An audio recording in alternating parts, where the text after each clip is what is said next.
LA를 덮친 역사상 최악의 산불 속에서 놀라운 이야기를 목격하게 되었습니다. 모든 것이 절망적으로 보였던 그날, 한 커뮤니티가 보여준 특별한 행동이 전 세계 사람들의 마음을 울렸어요. 과연 어떤 일들이 있었길래 3억 5천만 미국인들의 마음을 이토록 움직였는지, 제가 직접 목격한 그 특별한 이야기를 지금 전해드리려 합니다. 저는 CNN의 주니어 리포터 사라 브라운입니다. 입사 3년 차인 저에게 이번 LA 산불 특보는 운명처럼 다가왔어요. 그날도 평소처럼 뉴스룸에서 선배들이 마시다 남긴 커피를 마시며 기사를 검토하고 있었습니다. 신입 시절부터 항상 그래왔듯이 누군가의 기사를 교정하고 수정하는 일이었죠. 그때 갑자기 긴급 속보가 들어왔어요. LA 해안가에서 시작된 작은 불씨가 걷잡을 수 없이 번지고 있다는 소식이었습니다. 처음에는 그저 일상적인 산불 보도라고 생각했어요. 하지만 실시간으로 들어오는 화재 규모는 상상을 초월했죠. CNN 뉴스룸은 순식간에 비상체제로 전환됐습니다. 베테랑 기자들이 자리에서 벌떡 일어났고 편집장은 큰 소리로 특파원을 소집했죠. 하지만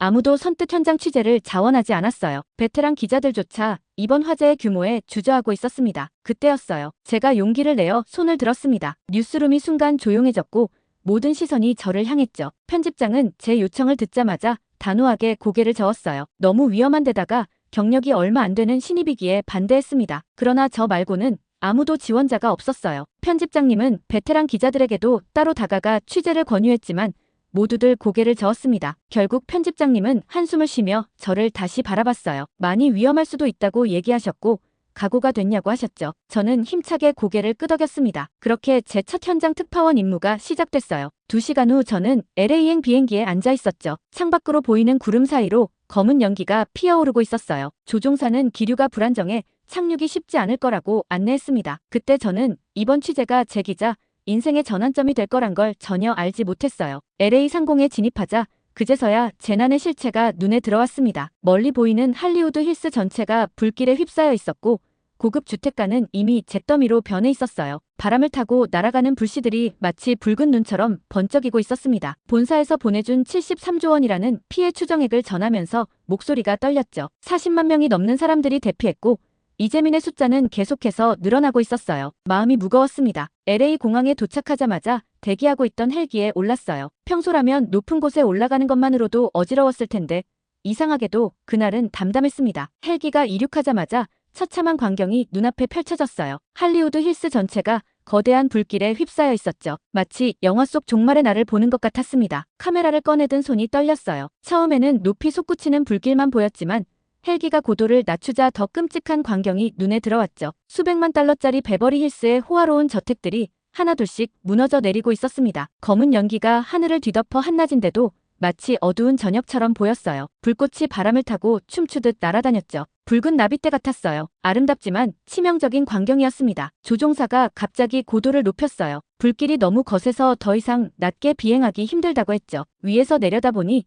LA의 상징인 할리우드 사인이 불길에 위협받고 있었습니다. 저는 떨리는 목소리로 리포트를 시작했어요. 지금은 완전한 혼돈 상태입니다라고 말하는 순간 눈앞에서 또 하나의 대저택이 무너져 내렸죠. 그 순간을 카메라에 담으면서도 이게 현실이라는 게 믿기지 않았어요. 갑자기 헬기가 크게 흔들렸습니다. 강한 상승기류 때문이라고 조종사가 외쳤어요. 불길이 만들어내는 열기가 공기의 흐름을 바꾸고 있었죠. 카메라를 붙잡은 손에 땀이 흘렀습니다. 아래를 내려다보니 사람들이 개미처럼 작게 보였어요. 자신들의 집에서 황급히 빠져나오는 주민들이었죠. 줄지어 도로를 빠져나가고 있었습니다. 그들의 집이 불길에 삼켜지는 것을 속수무책으로 지켜볼 수밖에 없었어요. 저택가의 수영장들이 하나둘씩 증발하기 시작했습니다. 푸른 물이 하얀 증기가 되어 사라지는 모습이 비현실적이었어요. 온도가 얼마나 높았다는 뜻이었죠. 소방 헬기들이 물을 뿌렸지만 마치 부족한 양의 물을 뿌리는 것처럼 보였습니다. 3시간의 공중 촬영 동안 저는 LA 고급 주택가가 잿더미로 변하는 모든 과정을 지켜봤어요. 실시간으로 전 세계에 송출되는 제 리포트 속에서 할리우드의 화려한 저택들은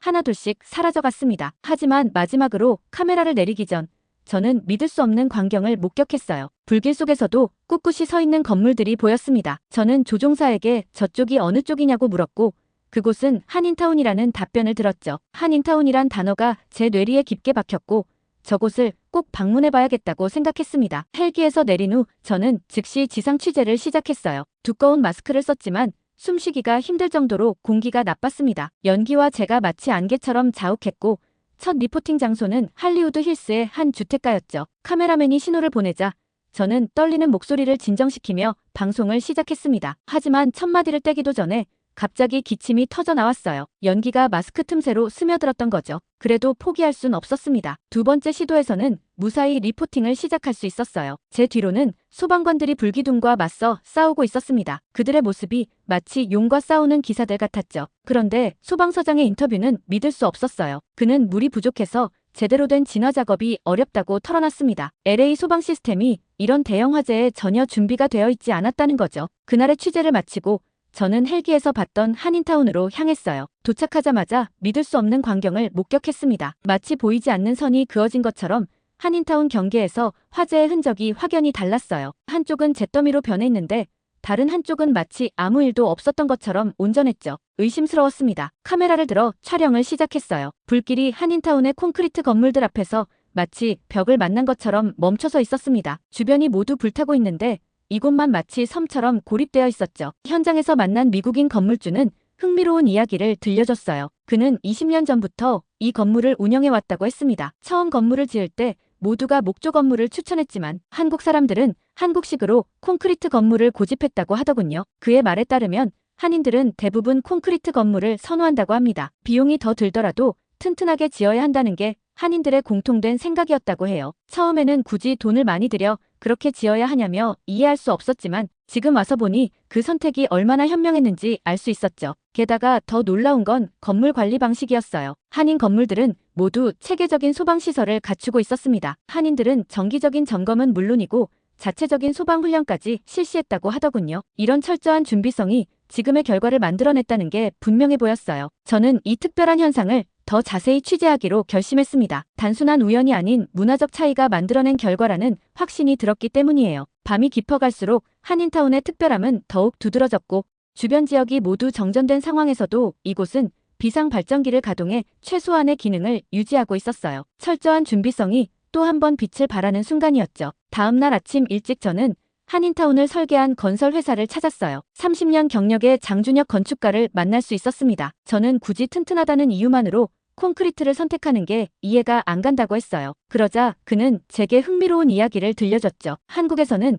아파트 문화가 발달해 콘크리트 건물이 당연하다고 생각한다는 거예요. 장 건축가의 설명은 계속됐습니다. 한국 사람들은 기본적으로 콘크리트를 선호하며 한국에서는 집을 지을 때 불에 약하다는 이유로 목조 건물을 거의 짓지 않는다고 해요. 비용이 더 들더라도 안전을 우선시하는 게 한국의 건축 문화라고 했죠. 그렇게 건축가와 인터뷰를 마무리하고 편집장님이 잡아둔 미국 건축가와 온라인 미팅을 바로 이어 진행했어요. 윌슨은 미국의 유명 건축물들을 많이 짓고 현재는 대학에서 학생들을 가르치고 있는 분이었죠. 그는 이번 사태의 피해액이 이렇게 큰 이유 중 하나는 목조 건물 때문이라고 얘기했습니다. 아무래도 비용이 저렴하고 공사 기간이 짧아 미국인들에게 선호되는 건축 방식이라고 설명했죠. 그러면서 미국은 효율성을 중시했고 한국은 안전성을 우선시했던 게 이런 큰 차이를 만들었다고 얘기해줬습니다. 이런 취재를 통해 저는 단순한 건축 양식의 차이가 아닌 삶을 바라보는 관점의 차이를 발견할 수 있었어요. 안전과 효율성 사이에서 한국인들은 확고하게 안전을 선택했고 그 선택이 이번 재난 상황에서 빛을 발했던 거죠. 건축 취재를 마치고 나서 한 자원봉사자의 제안으로 저는 LA 한인회를 찾았어요. 처음 방문했을 때의 놀라움을 아직도 잊을 수가 없습니다. 마치 작은 재난관리본부를 보는 것 같았죠. 한인회 2층에는 실시간 상황실이 운영되고 있었어요. 벽면 가득 설치된 모니터에는 LA 각 지역의 화재 상황이 실시간으로 표시되고 있었습니다. 특히 놀라웠던 건 모든 정보가 한글과 영어로 동시에 표시된다는 거였죠. 상황실 한쪽에서는 젊은 직원들이 쉴 새 없이 전화를 받고 있었어요. 도움이 필요한 사람들의 위치를 확인하고 가장 가까운 봉사자를 연결해주고 있었습니다. 마치 잘 훈련된 군대처럼 체계적이었죠. 창고에서는 더 놀라운 광경을 목격했어요. 모든 물품이 QR코드로 관리되고 있었습니다. 무슨 물품이 얼마나 필요한지 실시간으로 파악할 수 있었죠. 심지어 유통기한까지 철저하게 체크하고 있었어요. 자원봉사자 관리 시스템도 완벽했습니다. 4시간 단위로 교대 시간이 정해져 있었고 모든 봉사자가 충분한 휴식을 취할 수 있도록 배려하고 있었어요. 덕분에 24시간 쉬지 않고 운영이 가능했죠. 특히 인상적이었던 건 데이터 관리였습니다. 어떤 도움이 가장 많이 필요한지 과거 데이터를 분석해 미리 준비한다고 해요. 그래서 갑작스러운 상황에도 신속하게 대응할 수 있었죠. 한인회 관계자는 이런 시스템이 1992년 LA 폭동 이후 만들어졌다고 합니다. 아무도 도와주지 않았던 그때의 경험을 교훈 삼아 자체적인 재난관리 시스템을 구축했다고 해요. 30년간 이 시스템을 계속 발전시켜왔다고 하더군요. 그랬던 덕분인지 봉사자들의 전문성도 눈에 띄었어요. 의사, 간호사 등 전문가 명단이 따로 관리되고 있었고 긴급 상황이 발생하면 즉시 연락할 수 있는 체계가 갖춰져 있었습니다. 제가 취재하는 동안에도 한 의사가 긴급 호출을 받고 대피소로 향했어요. 천식 환자가 발생했다는 연락을 받은 즉시 움직였던 거죠. 이런 신속한 대응이 가능한 건 모두 체계적인 시스템 덕분이었습니다. 한인 회장님은 이렇게 말씀하셨어요. 우리는 LA 폭동 때 깨달았습니다. 아무도 우리를 도와주지 않는다는 걸요. 그래서 우리 스스로를 지킬 수 있는 시스템을 만들기 시작했죠. 처음에는 작은 규모였지만 이제는 이렇게 커졌습니다. 특히 놀라웠던 건 자원봉사자들의 교육 시스템이었어요. 정기적으로 재난 대응 훈련을 실시하고 소방서와 협력해 응급처치 교육도 진행한다고 합니다. 덕분에 모든 봉사자들이 전문가 수준의 대응 능력을 갖추고 있었죠. 현장에서 만난 한 봉사자는 이렇게 말했습니다. 우리는 매달 한 번씩 재난 대응 훈련을 합니다. 처음에는 번거롭다고 생각했지만 이런 상황이 오니 그 훈련이 얼마나 중요했는지 알겠어요. 취재를 마치며 저는 깊은 감명을 받았어요. 이것은 단순한 봉사활동이 아닌 전문적인 재난 구호 시스템이었습니다. 미국의 어떤 지역 커뮤니티도 이런 시스템을 가진 곳은 없었죠. 이건 정말 우연이 아니었습니다. 30년간 꾸준히 준비해온 결과물이었고 그들의 아픈 역사가 만들어낸 희망의 시스템이었어요. LA 폭동의 상처를 딛고 일어나 이런 놀라운 시스템을 만들어낸 한인들의 저력에 감동받지 않을 수 없었습니다. 이 취재를 통해 저는 진정한 커뮤니티가 무엇인지 깨달았어요. 단순히 같은 지역에 사는 것을 넘어 서로를 위해 준비하고 돕는 것, 그것이 바로 한인 커뮤니티가 보여준 진정한 의미였답니다. 한인의 관계자들은 자부심을 가지고 시스템을 설명했지만 그 뒤에 숨겨진 겸손함도 느낄 수 있었어요. 아직도 부족한 점이 많습니다. 계속해서 개선하고 있어요라며 말씀하시는 모습이 인상적이었죠. 특히 인상 깊었던 것은 실시간 통역 시스템이었어요. 한인회는 영어가 서툰 한인들뿐만 아니라 스페인어를 쓰는 이웃들을 위해서도 통역 봉사자들을 대기시켜두고 있었습니다. 24시간 3교대로 운영되는 통역팀 덕분에 언어 장벽 없이 도움을 제공할 수 있었죠. 저는 상황실에서 한 젊은 통역 봉사자와 이야기를 나눌 기회가 있었어요. UCLA에서 의학을 공부하는 한인 2세였죠. 평소에는 바빠서 봉사활동을 못했는데 이번 일은 달랐어요. 우리 커뮤니티가 힘을 모아야 할 때니까요 라고 말하는 그의 눈빛에서 진심이 느껴졌습니다. 물품 관리실에서는 특별한 장면도 목격했어요. 한 어르신이 손수 만든 도시락 수백 개를 들고 오셨는데 QR코드 시스템에 즉시 등록되어 30분도 안 되어 각 대피소로 배달되는 걸 보았답니다. 첨단 시스템과 따뜻한 마음이 완벽하게 조화를 이루는 순간이었죠. 이런 체계적인 시스템은 다른 커뮤니티들의 부러움을 사고 있었어요. 취재 도중 만난 라틴계 커뮤니티 리더는 우리도 한인회처럼 시스템을 갖추고 싶다며 벤치마킹을 하러 왔다고 하더군요. 저는 이날 취재를 통해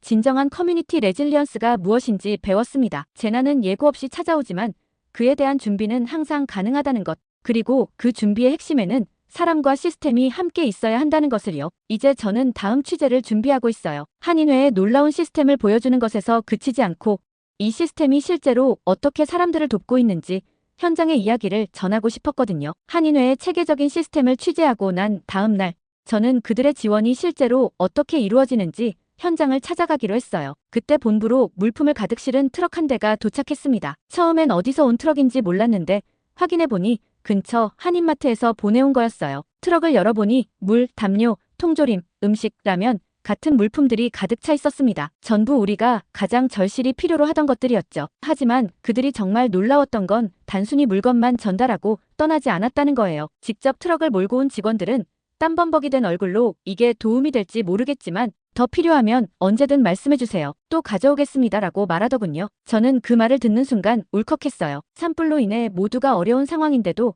그들은 자신들이 가진 것을 나누기 위해 기꺼이 나선 거잖아요. 더 놀라운 건 이게 처음이 아니라는 거였습니다. 한인마트 직원의 말에 따르면 매일 아침 문을 열기 전에 필요한 물품들을 분류해서 포장한다고 해요. 심지어 재고가 부족할 땐 다른 지점에서 물건을 가져올 정도로 열성적이었죠. 그날 오후 저는 한인 식당을 찾았어요. 문 앞에는 임시 휴업이라는 팻말이 걸려 있었지만 주방에서는 불이 활활 타오르고 있었습니다. 주인 부부가 도시락을 만들고 있었던 거예요. 장사는 잠시 멈췄어요. 지금은 이재민들을 위한 도시락을 만드는 게 더 중요하니까요. 김 사장님의 말씀이었죠. 매일 500개가 넘는 도시락을 만들어 대피소로 보낸다고 했어요. 다른 한인 식당들도 마찬가지였답니다. 특히 감동적이었던 건 의료 지원이었어요. 한인 의사들이 자발적으로 모여 임시 진료소를 차렸더군요. 대피소마다 돌아다니며 진료를 하고 필요한 경우 병원 연계까지 해주고 있었습니다. 한 한인 의사는 연기 흡입으로 고통받는 분들이 많아요. 특히 노인분들이 위험한데 언어 장벽 때문에 증상을 제대로 설명하지 못하시는 경우가 많죠라며 안타까워하셨어요. 젊은 유학생들의 활약도 대단했습니다. UCLA, USC 등 주변 대학의 한인 유학생들이 통역 봉사에 나선 거예요. 24시간 교대로 대피소를 돌며 의사소통을 도왔죠. 시험 기간임에도 불구하고 말이에요. 한 유학생은 이렇게 말했어요. 저희가 할 수 있는 건 통역뿐이지만 그래도 도움이 된다면 좋겠어요. 여기는 제2의 고향이니까요. 그 말에서 진심이 느껴졌습니다. 대피소에서는 한인들의 도움이 얼마나 소중한지 직접 목격할 수 있었어요. 따뜻한 도시락을 받아든 아이들이 활짝 웃으며 맛있다고 외치는 모습, 의사의 설명을 통역해 듣고 안도하는 어르신들의 표정, 그 모든 순간이 가슴 뭉클했습니다. 특히 기억에 남는 건 한미국인 할머니의 말씀이에요. 한국 사람들이 이렇게까지 해줄 줄은 몰랐어요. 우리가 이 어려운 시간을 견딜 수 있는 건 모두 그들 덕분이에요. 그 말씀을 들으며 저도 눈시울이 붉어졌답니다. 한인들의 도움은 거기서 그치지 않았어요. 한인 약사들은 필수 의약품을, 한인 미용사들은 무료 이발 서비스를, 한인 세탁소들은 무료 세탁 서비스를 제공했습니다. 각자 자신의 전문성을 살려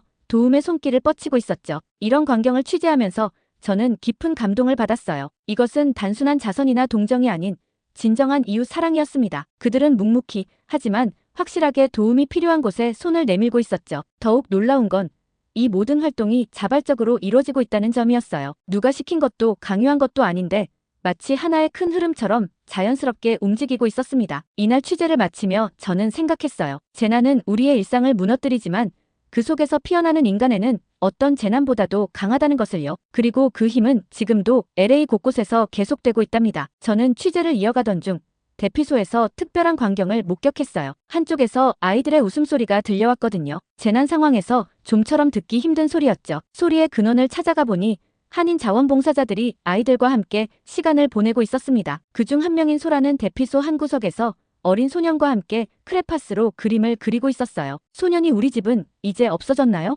라고 물었을 때 소라는 잠시 멈칫했지만 곧 부드러운 목소리로 이렇게 말했습니다. 지금은 없을지 몰라도 너와 내 가족이 함께 있으니까 다시 멋진 집을 만들 수 있을 거야. 그게 정말 중요한 거야. 그 대화는 멀리서 보던 제 가슴을 울렸어요. 소라는 아이들과 시간을 보내며 그들에게 조금씩 마음의 안정을 찾아주고 있었습니다. 처음에는 낯설어하던 아이들도 어느새 소라를 중심으로 모여들기 시작했어요. 더욱 놀라운 건 이게 단순한 돌봄이 아닌 체계적인 프로그램이었다는 거예요. 한인 심리상담사들이 만든 특별한 프로그램으로 트라우마를 겪는 아이들의 회복을 돕기 위해 고안됐다고 합니다. 아이들은 자신의 감정을 말로 표현하기 어려워해요. 하지만 그림이나 놀이를 통해서는 자연스럽게 표현할 수 있죠. 프로그램을 기획한 김민서 상담사의 설명이었어요. 그래서 미술치료, 놀이치료 등 다양한 활동을 준비했다고 합니다. 한인 교사들도 특별한 도움을 주고 있었어요. 갑작스러운 대피로 학업이 중단된 아이들을 위해 임시 학습 프로그램을 운영하고 있었거든요. 수학, 영어, 과학 등 기본 과목들을 가르치면서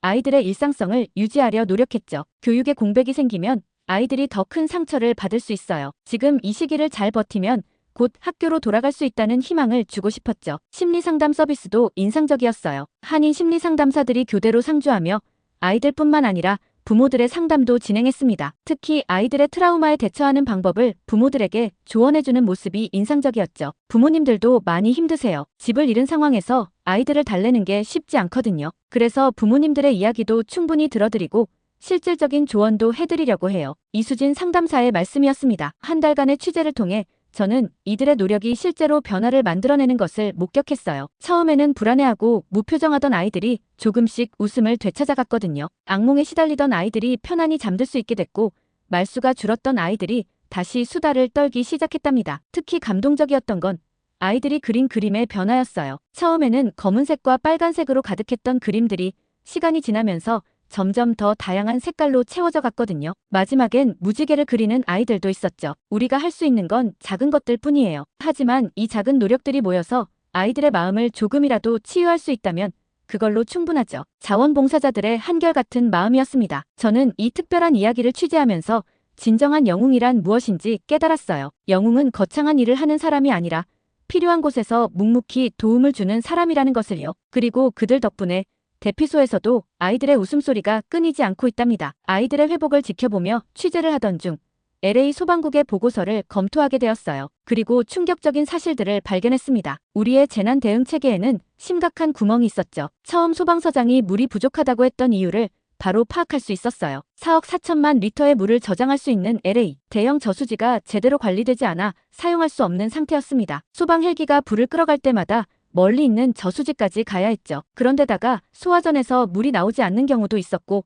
유지보수가 제대로 되지 않아 많은 소화전이 고장난 상태였기 때문에 이 사태가 더 커졌던 것이었습니다. 심지어 어떤 소화전이 작동하는지 파악조차 안 되어 있었죠. 게다가 지휘체계의 혼선도 심각했어요. LA시 소방국, LA 카운티 소방국, 산림청이 각각 다른 지시를 내리고 있었습니다. 심지어 서로 무선 주파수도 달라서 실시간 소통이 불가능했죠. 한 구역에 소방차가 몰리고 다른 구역은 방치되는 일이 빈번했어요. 이미 이 문제로 수년간 시스템 개선을 요구했지만 예산 부족을 이유로 번번이 거절당했다고 합니다. 정작 필요한 예산이 제때 쓰이지 않았던 거죠. 많은 소방 전문가들은 이번 참사는 예견된 것이었다며 책임을 물어야 한다고 강조했어요. 그런데 미국 전문가들이 찾지 못한 특이점 하나를 제가 발견했습니다. 바로 재난 상황실의 모습이었어요. 저는 이미 한국 시스템의 효율성을 알고 있었기 때문에 미국 시스템이 얼마나 형편없는지 한눈에 파악할 수 있었죠. 한국의 통합 관제 시스템과 달리 LA는 아날로그 시스템에 의존하고 있었어요. 실시간 상황 파악이 불가능했고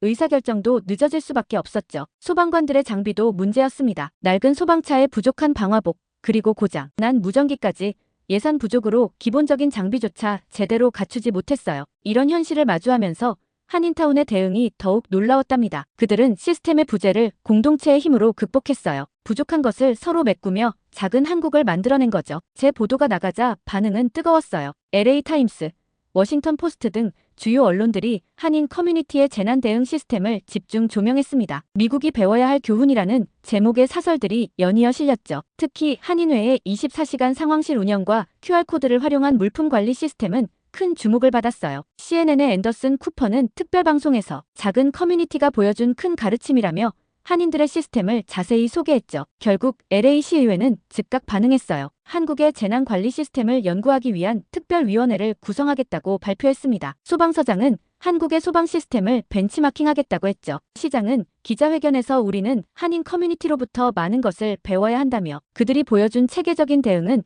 우리 시의 새로운 표준이 될 것이라고 말했어요. 재난 대응 시스템 개선을 위한 긴급 예산 편성도 약속했죠. 한인회의 시스템을 본따 24시간 통합관제센터를 설치했고 물품 관리에도 QR코드를 도입하기 시작했어요. 소방관들의 무전기도 교체되었죠. 이런 변화를 지켜보며 저는 생각했어요. 때로는 작은 커뮤니티가 큰 도시를 변화시킬 수 있다는 것을요. 한인들이 보여준 시스템과 정신은 이제 LA 전체의 자산이 되어가고 있었습니다. LA의 재난 대응 시스템이 변화하기 시작한 지 꽤 지났어요. 하지만 한인들의 지원은 멈추지 않았습니다. 오히려 더 체계적이고 장기적인 계획으로 발전해가고 있었죠. 저는 마지막 취재를 위해 피해 복구 현장을 찾았어요. 그곳에서 또 다른 감동적인 장면을 목격했습니다. 한인 건설업체들이 모여 무료로 집수리를 해주고 있었고 한인 변호사들은 보험 청구를 돕고 있었죠. 특히 인상적이었던 건 그들의 도움이 한인 커뮤니티에만 국한되지 않았다는 점이에요. 도움이 필요한 모든 이웃에게 손을 내밀었죠. 한 미국인 할머니는 눈물을 글썽이며 이렇게 말씀하셨어요. 한국 사람들 덕분에 다시 희망을 가질 수 있게 됐어요. 더욱 놀라운 변화는 다른 커뮤니티들의 참여였습니다. 라틴계, 중국계, 베트남계 등 다양한 커뮤니티들이 한인들의 모습을 보고 하나둘씩 동참하기 시작했어요. 서로 돕는 문화가 LA 전체로 퍼져나가는 걸 직접 목격할 수 있었죠. 한 라틴계 커뮤니티 리더는 이렇게 말했어요. 한인들이 보여준 모습은 우리에게 큰 깨달음을 주었습니다. 이제는 우리도 도움이 필요한 이웃을 찾아 나서고 있어요. 재난이 오히려 공동체를 하나로 만드는 계기가 된 거죠. 한인 회장님은 이런 변화를 보며 겸손하게 말씀하셨어요. 우리가 특별한 일을 한 건 아닙니다. 그저 우리가 해야 할 일을 했을 뿐이에요. 이제는 모든 커뮤니티가 하나가 되어 서로를 돕고 있어서 정말 기쁩니다. 취재를 마무리하며 저는 깊은 깨달음을 얻었습니다. 재난은 우리의 일상을 파괴하지만 동시에 우리 안에 잠든 인류애를 깨우는 계기가 되기도 한다는 것을요. 한인들이 보여준 모습은 단순한 도움 그 이상이었어요. 그들은 우리에게 진정한 커뮤니티가 무엇인지를 가르쳐 주었습니다. 위기 속에서도 서로를 생각하고 체계적으로 준비하며 묵묵히 실천하는 모습, 그것이야말로 우리가 배워야 할 가장 큰 교훈이었죠. 이제 저는 LA가 이전과는 다른 도시가 되었다고 확신해요. 재난은 끔찍했지만 그 속에서 우리는 더 강한 연대의식을 배웠습니다. 서로 다른 문화와 언어를 가진 사람들이 하나가 되어 위기를 극복하는 법을 배운 거죠. 특히 한인 커뮤니티가 보여준 빨리빨리 정신과 체계적인 시스템의 조화는 놀라웠어요. 그들은 효율성과 따뜻함을 동시에 보여주었고, 이는 우리 모두에게 새로운 희망이 되었답니다. 마지막 인터뷰에서 한 자원봉사자가 해준 말이 아직도 기억에 남아요. 우리는 모두 같은 하늘 아래 살아가는 이웃이에요. 서로를 돕는 건 당연한 일이죠. 그게 바로 진정한 커뮤니티니까요. 이제 저는 이 특별한 이야기를 마무리하려 합니다. 하지만 이것은 끝이 아닌 새로운 시작이에요. LA는 이번 경험을 통해 더 강하고 단단한 공동체로 거듭나고 있으니까요. 그리고 그 변화의 중심에는 한인들의 따뜻한 마음과 체계적인 시스템이 있었답니다. 취재를 통해 저는 진정한 영웅이 누구인지 알게 되었어요. 그들은 화려한 옷을 입은 슈퍼히어로가 아니었습니다. 위기 속에서도 이웃을 생각하고 묵묵히 도움의 손길을 내미는 평범한 사람들이었죠. 그리고 그들이 보여준 희망의 메시지는 앞으로도 오랫동안 LA의 하늘을 밝힐 것입니다. 이것으로 CNN 특파원 사라 브라운의 특별 취재를 마칩니다. 하지만 우리가 배운 교훈과 희망의 메시지는 계속될 거예요. 왜냐하면 진정한 변화는 이제 시작되었으니까요. 오늘의 사연은 여기까지인데요. 미국 CNN 기자 사라 브라운님의 사연 감사합니다. 구독과 좋아요 감사드리며 다음 영상으로 찾아뵙겠습니다.